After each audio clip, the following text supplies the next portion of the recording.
ابتدائی تعلیم کی تکمیل کے بعد آپ کی والدہ نے مزید تعلیم و تربیت کے لیے آپ کو اپنے بھائی اور ولی کامل حضرت بابا فرید الدین مسعود گنج شکر رحمت اللہ علیہ کے پاس اجودھن بھیجنے کا فیصلہ کیا تاکہ آپ کی ظاہری تعلیم و تربیت کے ساتھ ساتھ آپ کی باطنی اور روحانی کیفیات کو جلا مل سکے۔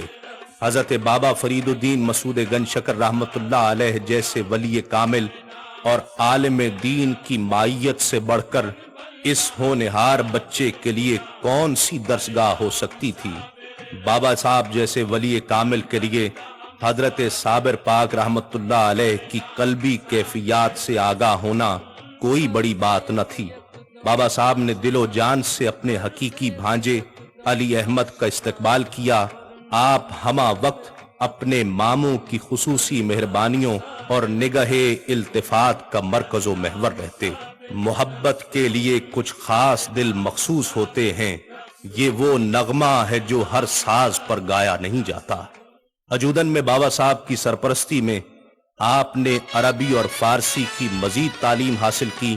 بابا صاحب کا ارشاد ہے کہ میں نے علی احمد کو 3 سال تک علوم ظاہری کی تعلیم دی اور اس عرصہ میں علی احمد نے اتنا کچھ سیکھ لیا کہ دوسرے بچے 6 سال میں نہیں سیکھ سکتے۔ بابا صاحب اس بچے کی باطنی کیفیات سے خوب واقف تھے اور جانتے تھے کہ علی احمد پر اللہ رب العزت کا وہ عظیم روحانی فضل ہونے والا ہے جو اولیاء کاملین کے لیے خاص ہے۔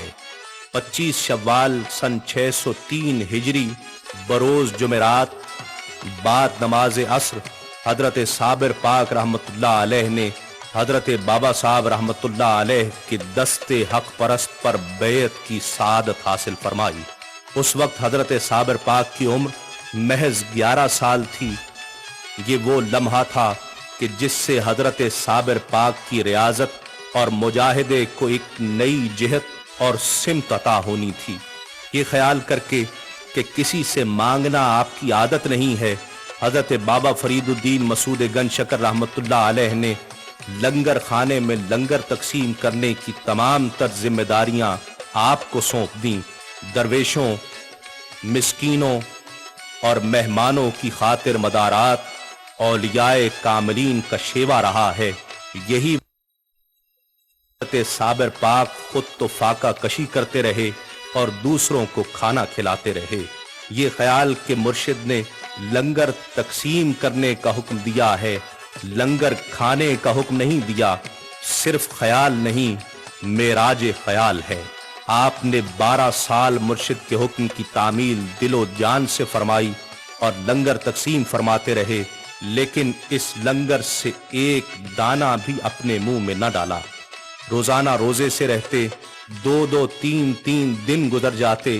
جب بھوک کی شدت برداشت سے باہر ہو جاتی تو افطار کے وقت جنگل کی طرف نکل جاتے اور پھل اور درختوں کی پتیوں سے افطار فرماتے اور نماز مغرب کے بعد پھر تقسیم لنگر کی خدمت پر حاضر ہو جاتے۔ اس قدر ریاضت و مجاہدات کیے کہ ایک لمحہ بھی اپنے جسم مبارک کو آرام نہ دیا اور نوبت یہاں تک پہنچ گئی کہ جسم لاغر اور کمزور ہو گیا۔ یہ حالت دیکھ کر ایک دن حضرت بابا صاحب رحمت اللہ علیہ نے حضرت صابر پاک رحمت اللہ علیہ کو اپنے پاس بلایا اور کمال شفقت سے دریافت فرمایا کہ علی احمد، تم لنگر تقسیم کرتے ہو یا خود بھی کچھ کھاتے ہو؟ تو آپ نے جواب میں عرض کیا کہ آپ کی اجازت کے بغیر میری کیا مجال کہ لنگر میں سے ایک دانہ بھی کھاتا۔ آپ کا یہ جواب سن کر حضرت بابا صاحب آپ کے اس کمال صبر سے بے انتہا خوش ہوئے اور فرط جذبات سے آپ کی آنکھوں سے آنسو رواں ہو گئے۔ آپ نے علی احمد کو اپنے سینے سے لگا لیا اور فرمایا، ہمارا علی احمد صابر ہے، اور نعمت باطنی سے سرفراز فرمایا۔ اسی روز سے آپ کا لقب صابر قرار پایا۔ بابا صاحب نے مزید فرمایا کہ انشاءاللہ دونوں جہان اسے صابر کے نام سے یاد کریں گے۔ آپ کو اللہ رب العزت نے جلالی طبیعت عطا فرمائی تھی۔ بابا صاحب فرماتے ہیں کہ ہمارا صابر شمشیر برہنہ کے مثل ہے، اگر کوئی ذرا بھی اس کی شان میں بے مرتکب ہوگا خاک ہو جائے گا۔ آپ فنا فی اللہ کے منصب پر فائز تھے، ہمہ وقت کیفیت جذب اور عالم استغراق میں رہتے، اطراف و اکناف سے بے خبر جمال الہیہ میں مستغرق رہتے۔ عبادت گزاری کا عالم یہ تھا کہ آپ کا وضو کبھی ٹوٹنے نہ پاتا تھا اور شب و روز اللہ کی یاد میں مصروف رہتے، اکثر وقت عوام الناس سے دور اپنے حجرے میں گزارتے اور کسی کو آپ کے حجرے میں داخل ہونے یا جھانکنے کی جرت و تاب نہ تھی، تمام وقت حالت مراقبہ میں رہتے۔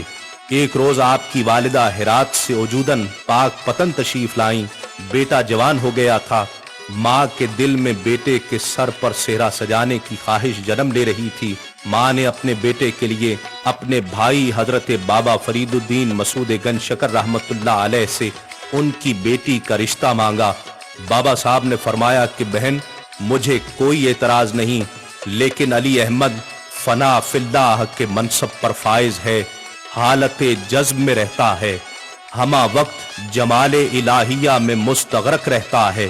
ماں کا دل ان کیفیات کو نہیں سمجھ رہا تھا، وہ تو ہر ماں کی طرح بیٹے کو فقط دولہا بنا دیکھنا چاہتی تھی۔